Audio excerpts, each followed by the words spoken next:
کہتے میں نے سنا تھا کہ نافرمان کی روح بہت مشکل سے نکلتی ہے اور جو نیک لوگ ہوتے ہیں ان کی روح آسانی سے نکلتی ہے. تو میں تو جب گیا یورپ میں تو میں نے بہت سے گوروں کو بڑے آرام سے مرتے ہوئے دیکھا اور بہت سے نیک لوگوں کو بڑی مشکل سے مرتے ہوئے دیکھا. تو یہ کیا ہے؟ تو کہہ رہے مجھے تو اسلام کے بارے میں اشکالات شروع ہو گئے. میں نے کہا آپ نے جن سے یہ تقریر سنی ہے نا کہ نیک لوگ کی روح آرام سے نکلتی ہے، بروں کی مشکل سے نکلتی ہے، انہوں نے آدھی بات بتائی ہے، پوری نہیں بتائی. میں نے کہا یہ تو صحابہ کے دور میں نے کہا اگر آپ حدیثیں پڑھ لیتے ایک آیت سے کبھی تھوڑی مسئلہ حل ہوتا ہے. آپ کسی کی ایک بات لے رہے ہیں، دوسرے موقع پہ جو اس نے تشریح کی ہے وہ آپ نہیں لے رہے. میں نے کہا معاذ اللہ، اگر کسی کی کوئی موت کی کسی کو بہت تکلیف ہو رہی ہے، یہ اس معاذ اللہ اس کے برے ہونے کی علامت ہے، تو یہ تو پھر کفر ہے. احادیث میں آتا ہے کہ آپ صلی اللہ علیہ وسلم کو موت کی تکلیف دوسروں سے زیادہ ہوئی ہے. آپ صلی اللہ علیہ وسلم فرمایا اوعکو کما یوعکو رجلان منکم، مجھے بخار میں اتنی تکلیف ہوتی ہے جتنی تم میں سے 2 آدمیوں کو ہوتی ہے. آپ پر جب بیماری آتی تھی نا، آپ کو تکلیف دوسروں سے زیادہ ہوتی تھی. اور امی عائشہ رضی اللہ تعالی عنہا فرماتی ہیں کہ نبی صلی اللہ علیہ وسلم کا سر مبارک میری گود میں تھا جب آپ کی روح نکلی ہے، اور آپ کی جو میں نے موت کی تکلیف دیکھی ہے، جس شدت میں آپ جس تکلیف میں تھے، اس کے بعد مجھے کسی کی موت کی جو آسانی سے کوئی دنیا سے گیا ہو نا، اس کے مرنے پر مجھے کبھی رشک نہیں آیا. رشک کا کیا مطلب؟ کہ بھئی یہ اتنی آسانی سے چلا گیا تو اس کا مطلب یہ زیادہ اچھا تھا، اور معاذ اللہ آپ صلی اللہ علیہ وسلم کے اعمال کم تھے، تو یہ تو ممکن نہیں ہے نا. کہتے ہیں مجھے کبھی کسی پہ رشک نہیں آیا کہ آرام سے مر گیا تو بہت نیک ہوگا. ٹھیک ہے نا، بہت مشکل ہے سمجھانا. امی عائشہ فرماتی ہیں کہ یعنی امی عائشہ کی حدیث کا مفہوم بیان کر رہا ہوں کہ نبی صلی اللہ علیہ وسلم کی موت کے وقت جو تکلیف کی حالت تھی، اس کو جب سے میں نے دیکھا ہے، تو امی عائشہ کی بات کا خلاصہ یہ ہے کہ اب اگر میں کسی کو دیکھتی ہوں نا کہ آرام سے روح نکل رہی ہے، یعنی آرام سے مر رہا ہے، دنیا سے جا رہا ہے، تو مجھے اس پہ رش نہیں آتا کیونکہ بہت نیک ہوگا.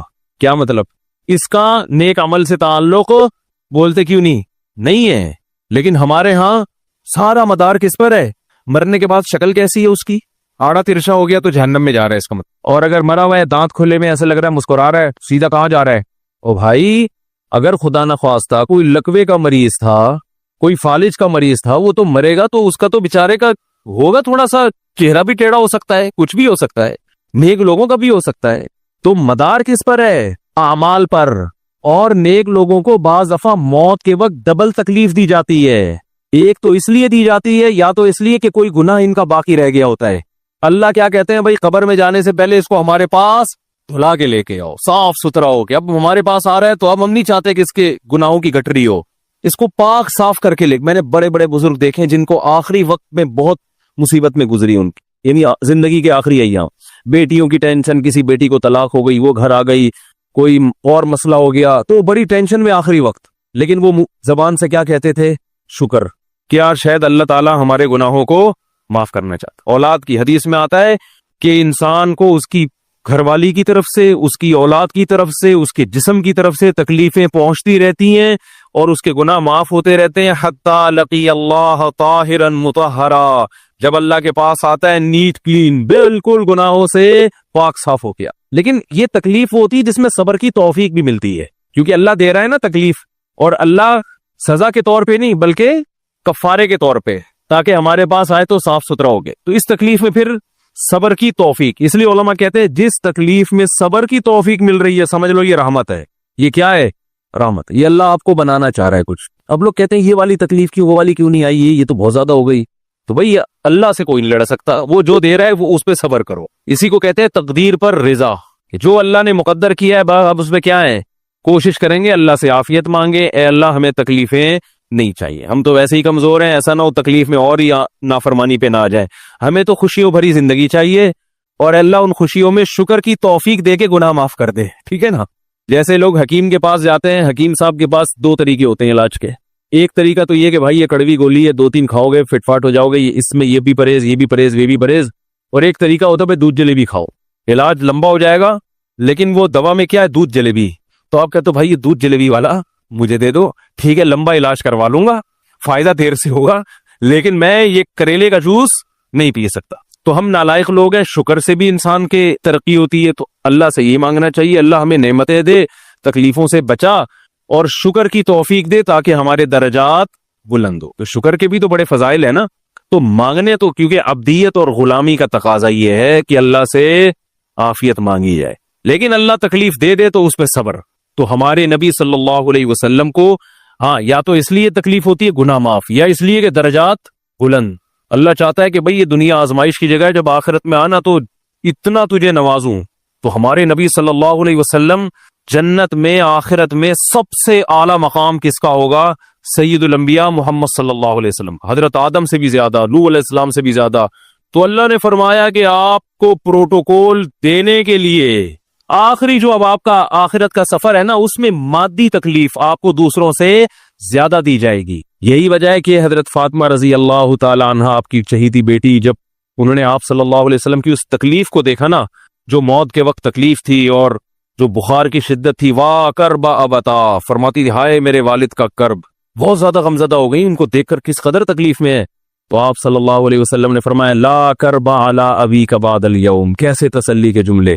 اپنی بیٹی سے فرمایا اے فاطمہ تیرے باپ پر آج کے بعد کوئی تکلیف، بولو لا کرب علی ابیک بعد اليوم، اس میں بھی آپ صبر کا پہلو تلاش کر رہے ہیں، شکر کا، بس یہ اللہ کی طرف سے آخری ہے۔ آج کے بعد اے میری بیٹی تیرے باپ پر کوئی تکلیف، اپنی بیٹی کو بھی تسلی دے رہے ہیں کہ غم ہلکا کر، بس یہ اللہ کی طرف سے آخری ہے، آج کے بعد کوئی تکلیف نہیں ہوگی۔ تو ہمارے ہاں وہ بیچارہ تکلیف سے جا رہا ہے، تو یار دیکھا آ گیا نا سامنے، لیکن یہ دیکھا ہم تو کہتے تھے بندہ ہی 2 نمبر ہے، اب آ گیا نا تو دیکھو کیسے مر رہا ہے۔ اور پیغمبروں کو تکلیف تو دی جاتی ہے، لیکن کوئی ایسا عیب نہیں ہوتا، ایسی بیماری نہیں ہوتی جو لوگوں میں معیوب سمجھی جاتی ہے، یہ نہیں ہوتا، کیونکہ پیغمبر اللہ کے قاصد ہیں، تو اللہ ان کو ہر لحاظ سے امت کو یہ بتانا چاہتے ہیں یہ میرے رسول ہیں، یہ میرے سفیر ہیں۔ تو کوئی بھی ایسی چیز جس کی وجہ سے لوگوں کو ان سے نفرت ہو، یا طبعی نفرت جو انسان کے اختیار میں نہیں ہوتی، تو اللہ ایسی بیماری اور ایسی تکلیف سے بچاتے ہیں ان کو۔ سمجھ میں آ رہی ہے بات؟ لیکن امتی کو ایسی تکلیف ہو سکتی ہے، یہ جو ختم نبوت کے علماء کہتے ہیں نا، مرزا غلام احمد بیت الخلاء میں گر کے مر گیا، تو بعض لوگ کہتے ہیں وہ تو بیت الخلاء میں تو فلاں بزرگ کا بھی انتقال ہوا تھا، فلاں کا بھی بزرگ کا ہو سکتا ہے، پیغمبر کا بیت الخلاء میں انتقال بولو نہیں ہو سکتا، کیونکہ پیغمبر کو اللہ ایسے عیب سے بچاتے ہیں جو انسانوں میں عیب سمجھے جاتے ہیں۔ تو پیغمبر کو ایسی بیماری نہیں ہوتی، جیسے اچھوت کی بیماری ہے کہ کوئی ہاتھ نہیں لگا سکتا اس کو، ایسی بیماری پیغمبروں کو نہیں ہوتی۔ کوڑ کی بیماری پیغمبروں کو نہیں ہوتی، کیونکہ ایسی بیماری جس سے لوگ گھن کھاتے ہیں، ایسی نہیں، لیکن امتی کو ہو سکتی ہے، امتی کو ایسی بیماری ہو سکتی ہے، اللہ اس کے درجات کیا کرے گا؟ بلند کرے گا اس سے۔ مجھے ایک واقعہ کسی نے سنایا کہ ایک ہندو تھا، اس کو کوڑ کی بیماری تھی، کوڑ نہیں ہوتا گوشت گلنا شروع ہو جاتا ہے، تو یہ بیماری پھیلتی ہے، تو اس کے رشتہ داروں نے بالکل الگ کر دیا اس کو، وہیں سے کھانا پھینکتے ایسے کر کے، کہیں تبلیغی جماعت گئی، ان کو پتا چلا، وہ بیٹھ گئے اس کے پاس جا کے، اس کو کھلا بھی رہے ہیں پلا بھی رہے ہیں، تو وہ بڑا متاثر ہوا، یار سب نے چھوڑ دیا اور مسلمان ہو گئے، تبلیغ والے تو اکرام کا کوئی موقع الحمدللہ چھوڑتے نہیں ہیں، تو وہ مسلمان ہو گیا اور پھر اس کا انتقال ہو گیا تھوڑے دنوں میں۔ اب دیکھو اللہ نے جو اس کو کوڑ کی بیماری میں ڈالا، یہ بیماری اس کے لیے رحمت بن گئی کہ نہیں بن گئی؟ تو کفر کی حالت میں کوئی اچھا کام کیا ہوگا اس نے، اس کے بدلے میں اللہ نے اس کو کیا دے دیا؟ کوڑ کی بیماری۔ اب دنیا کہے گی یار عام کافر جو اچھے کام نہیں کرتے وہ تو فٹ فاٹ گھوم رہے ہیں، اور یہ تھوڑا بہت خیال کرتا تھا، اس کو اللہ نے کیا دے دیا؟ بھائی اس کو دیا اس لیے کہ اللہ کو پتا ہے کہ جی کوڑ میں ہوگا تو تبلیغ والے آئیں گے، اس کی آؤ بھگت کریں گے، اور یہ کیا ہو جائے گا؟ اسلام میں داخل ہو جائے۔ تو اللہ کے کام ہے، یہ اللہ ہی بہتر جانتا ہے۔ تو بعض دفعہ اللہ تکلیف میں ڈالتے ہیں تاکہ آپ کے گناہ دھل جائیں۔ تو اس لیے موت کی جو تکلیف ہے نا، اچھا، اور عین ممکن ہے کوئی بہت بڑا بدماش ہو، بڑے آرام سے مر جائے، اور مرنے کے بعد ایسی خوبصورت اسکن ہو جائے اس کی، کیونکہ اسکن کی اچھے یا برے ہونے کا تعلق موسم سے ہے، جینے، ٹھیک ہے نا؟ جس کو برین ہیمریج ہوتا ہے تو چہرہ خراب ہوتا ہے، چاہے وہ نمازی ہو۔ میں نے ایسے پکے نمازیوں کو جن کی نماز کی حالت میں ڈیتھ ہوئی ہے، ان کو دیکھا موت کے بعد ان کا چہرہ کالا ہو گیا۔ یہ بری بات نہیں تھی، یہ کالا اس لیے ہو گیا کہ برین ہیمریج ہوا، رگ پھٹی ہے تو بلیڈنگ ہونا، اور ہارٹ اٹیک بھی ہوا پھر ان کو، تو ڈاکٹر کہہ رہے تھے ان کو جلدی دفناؤ کیونکہ یہ بہت جلدی ان کا جسم خراب ہو جائے گا۔ حالانکہ پھر میں نے خواب میں ان کو جنت میں بھی دیکھا، صحیح ہے نا؟ تو خام خامنہ لوگوں نے یہ چیزیں منائی ہوئی ہیں۔ تبھی میت کو چھپانے کا حکم ہے، کیونکہ اکرام کرنا ہے نا، تو چہرہ مرنے کے بعد بگڑنا شروع ہوتا ہے، یہ ہر ایک کا ہوگا، چاہے نیک ہو چاہے برا، تبھی تو حکم ہے کہ اس کو جلدی دفن کرو، کیونکہ اس کی توہین ہے اب لوگوں کے سامنے رکھنا۔ اور ہمارے یہاں کیا ہو رہا ہے، باقاعدہ مردوں کے ساتھ سیلفیاں چل رہی ہیں، ناک میں روئیاں ٹھوسی ہوئی ہیں، اور ویڈیو بن رہی ہے، اور زیارت ہو رہی ہے، لائن لگ لگ کے پبلک دیکھ کے جا رہی ہے۔ کیا جاہلانہ رسم ہے یار، کیا جاہلانہ۔ میت میں اور دلہن میں فرق ہونا چاہیے، دلہن کی منہ دکھائی ہوتی ہے, وہ محلے پڑوس کی عورتیں آتی ہیں, بھائی دلہن آئی ہے بیوٹی پارلر کر کے دیکھ رہی ہیں, تو مردے اور دلہن میں اتنا تو فرق کرو, مردے کی بھی رونمائی ہو رہی ہے. تو یہ غلط رسم ہے. انتقال ہو گیا فوراً چہرے پہ کپڑا. ہاں جو اس کے بہت قریبی لوگ ہیں, قریبی لوگ ایسا ہوتے ہیں کہ اگر وہ بدبو آ بھی رہی ہو, چہرہ بگڑ بھی جائے, ان کو نفرت نہیں ہوتی. بیٹے کو اپنے باپ سے نفرت نہیں ہوگی, چاہے جیسا بھی ہو, چہرہ جیسا بھی بگڑ جائے. وہ کہے گا یار میرا اس کا رشتہ خوبصورتی کی بیس پہ تھوڑی ہے. لیکن اجنبی لوگ جب اس کو دیکھیں گے تو چہرے کے بارے میں تبصرے بھی کریں گے. اور ایک صاحب کا انتقال ہوا, میں نے کہا جلدی دفناؤ, چہرہ نہ دکھاؤ. تو انہوں نے کہا لوگ کہیں گے یار لگتا ہے کوئی چہرہ بگڑ گیا اس لیے چھپا رہے ہیں.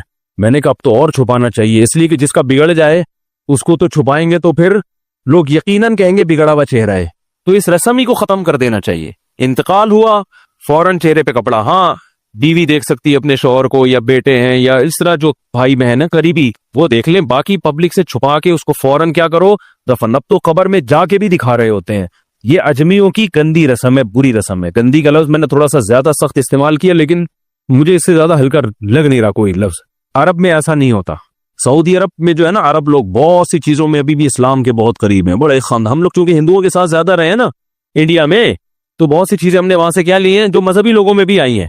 عرب میں یہ سسٹم نہیں ملے گا آپ کو. عرب میں جب تک زندہ ہے احترام, ادب, تمیز. انتقال ہو گیا فوراً سے پہلے دفنایا, قبر پہ تختی بھی نہیں لگاتے. وہ جب جائز ہے تختی لگانا, لیکن وہ بھی نہیں لگاتے. کہہ رہے اب اس کو تختیوں کی ضرورت نہیں ہے, اب دعاؤں کی ضرورت ہے. دعائیں ہوتی رہتی ہیں ابا کے لیے, صدقات و خیرات کرتے ہیں. تب ایسا صدقے کرتے ہیں عرب کہ آپ کی سوچ ہوگی. ایسی سخاوت ہے عربوں میں, اپنے ابا کے لیے, اپنی اماں کے لیے دعائیں کرتے ہیں.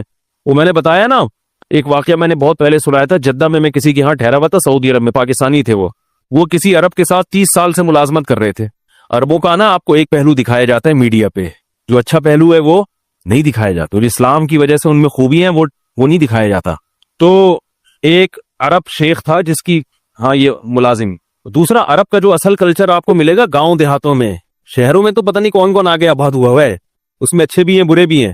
کہہ رہے میں نے دیکھا کہ وہ ایک عرب شیخ اپنی فیکٹری سے نکلا, میں تو ایک بھکاری آیا, اس نے اللہ کے نام پہ کچھ مانگا. اس کے پاس پتہ نہیں تنخواہ بارٹر نکل رہا تھا, کیا نکل رہا تھا, اس کے پاس بہت سارے پیسے تھے ریال. تو اس نے اس کو بھکاری کو دے دیے. بھکاری کو جیسے ہی دیے, بھکاری نے, اچھا یہ عرب بھی 80 سال کا بڈھا, تو اس بھکاری نے اس کے عربی کے ماں باپ کو دعائیں دینا شروع کرتی دل سے نا. وہ پاکستانی تھا, وہ ہوشیار دعائیں دی, اللہ کرے تمہارے ابا کی مغفرت ہو جائے, اللہ کرے. تو وہ عرب کو اتنا اچھا لگا, اس نے اور دیتی ہے. پھر وہ شروع ہو گیا, اللہ کرے تمہارے ابا وہ پھر اور دیتی. کہہ رہے اتنے پیسے اس بھکاری کو دے دیے. میں نے کہا یار یہ تو لاکھوں پتی بن گیا ہے, سارے پیسے ختم ہو گئے اس کے پاس. اور وہ گھنا دعائیں دیتا جا رہا ہے. وہ جو گھنا تھا نا, وہ کیا کر رہا ہے, وہ بھی گھنا بن کے طبیعت سے دعائیں دے رہا ہے. وہ اور رونا بھی آ جاتا ہے پاکستانیوں کو, آپ کو پتا ہے. تو کہہ رہے وہ چلا گیا, پیسے ختم ہو گئے. اس عربی نے کہا اگر یہ میرے پاس اور بھی پیسے ہوتے نا, یہ دعائیں دیتا رہتا میں پیسے. بعض ایسے جذبات ہو جاتے ہیں نا انسان کے کہ اس کو لگتا ہے کہ شاید یہ دعا قبول ہو رہی ہے. بعض دفعہ ایسی کیفیات آ جاتی ہیں انسان کے اوپر. تو وہ پاکستانی تھے جنہوں نے مجھے واقعہ سنا. کہہ رہے ہیں یار ان کے اندر کوئی ان کے قریب رہے نا, تو بعض چیزیں ان میں بڑی خاندانی. عربوں میں ماں باپ کا بہت احترام ہے, بہت. جتنے کسٹمر کے ساتھ بدتمیز ہوتے ہیں نا, باپ اور ماں کے ساتھ اتنے ہی اچھا سلوک کرتے ہیں. ایسا نہیں ہے جیسے زبان چلا دی اور یہ کر دیا. باپ بیٹھا ہوگا, سب چپ کر کے آرام سے بیٹھے ہوں گے کہ باپ یہ بول بیٹا رہا ہے. ہمارے یہاں بیٹا باپ لگ, میں تو لوگوں سے پوچھتا ہوں یہ پہلے کیوں, کہ مجھے ایسا لگ رہا ہے آپ کا بچہ آپ سے پہلے پیدا ہو گیا, یعنی وہ باپ بنا ہوا ہوتا ہے. ٹھیک ہے نا, باتیں ایسے کر رہا ہوتا ہے کہ جو بیٹا ہے وہ باپ لگ رہا ہے, جو باپ ہے وہ بیٹا لگ رہا ہے. تو خیر کہاں سے کہاں بات چلی گئی, کیا بات کر رہا تھا. ارے یار یہ تو موضوع کو کوئی پکڑ کے رکھے, یہ بہت بڑی جاہل پیر کی بات تو میں نے شروع کی تھی, شیطان ہوا وغیرہ سب ہو گیا. ہاں یہ بات چل رہی تھی کہ موت کی تکلیف اگر کسی کو ہوتی ہے, میں یہ بتا رہا تھا کہ اسلام کی باتیں اللاجیکل بات اسلام نہیں کرتا. ہاں مذہبی لوگ بعض دفعہ ایسی باتیں کر کے لوگوں کو بیوقوف بنا دیتے ہیں, قرآن کی آیتوں کی غلط تفسیر کر لیتے ہیں کہ بھئی وہ اتنی تکلیف سے مرا, اس کا مطلب وہ جہنم میں جائے گا, وہ نیک آرام سے مر گیا. تو قرآن و سنت سے ملتا ہے کہ نیک لوگوں کو موت کی تکلیف بہت دفعہ ہوتی ہے, زیادہ بہت دفعہ نہیں بھی ہوتی. اب یہ نہیں کہ کوئی آرام سے مر گیا تو آپ کہیں سیدھا جہنم میں گیا, اس کو تو تکلیف ہی نہیں ہوئی, یہ بھی ضروری نہیں ہے. ٹھیک ہے, اس کو بولے یہ اللہ کی رحمت ہے, اچھا گمان رکھنا چاہیے نا کہ بھئی یہ اللہ نے پہلے ہی دھلا دیا اس کو. تو یہ جو موت کی تکلیف جس کو قرآن میں آتا ہے نا کہ برے لوگوں کو موت کی تکلیف ہوتی ہے, وہ روح نکلنے کی ہے. کہ جب عالم برزخ کی طرف روح جاتی ہے اور اس کو برزخ کی چیزیں نظر آنا شروع ہوتی ہیں, تو پھر روح چاہتی نہیں ہے کہ میں جسم سے جدا ہوں, لیکن فرشتے اس کو کھینچ کے نکالتے ہیں. تو تو یہ عالم برزخ کی چیز ہے، اس کا اس مادی زندگی سے تعلق نہیں ہے. مادی زندگی میں تو کسی کے یہاں گولی مارو گے نا، ٹھا کر کے گئی، نکل گئی، مر گیا. اور کسی کو کیما بنا کے مارو گے، تڑپا تڑپا کے، تو تڑپ تڑپ کے مرے گا وہ. مادی زندگی میں کسی کو آگ میں پھینکو گے تو جل کے مرے گا، چاہے نیک آدمی ہو. اور کسی کی گردن اڑاؤ گے تلوار سے تو 1 منٹ میں کیا ہو گیا، ختم. لیکن جو اس کی روح نکل رہی ہے، خدا کے پاس جا رہی ہے، وہ منظر نافرمان کا بہت ہی بھیانک ہوتا ہے. اور نیک آدمی کی روح ایسے پرواز کرتی ہے، وہ اس کی تکلیف ہے. اور اس پہ میں ایک واقعہ بھی سنا چکا ہوں، دوبارہ نہیں سناؤں گا، کہ کیسے دنیا میں بھی اس کے مشاہدات ہوئے ہیں لوگوں کو، کہ کیسے ان کو آخرت کی چیزیں نظر آنا شروع ہو گئی، اور وہ باتیں کر رہے ہیں، باقاعدہ بتا رہے ہیں، فروح و ریحان و جنت و نعیم. جو قرآن میں آتا ہے نا، فرشتے آتے ہیں اور اس کی روح قبض کرتے ہیں، تو وہ بعض دفعہ اللہ دنیا میں بھی دکھا دیتے ہیں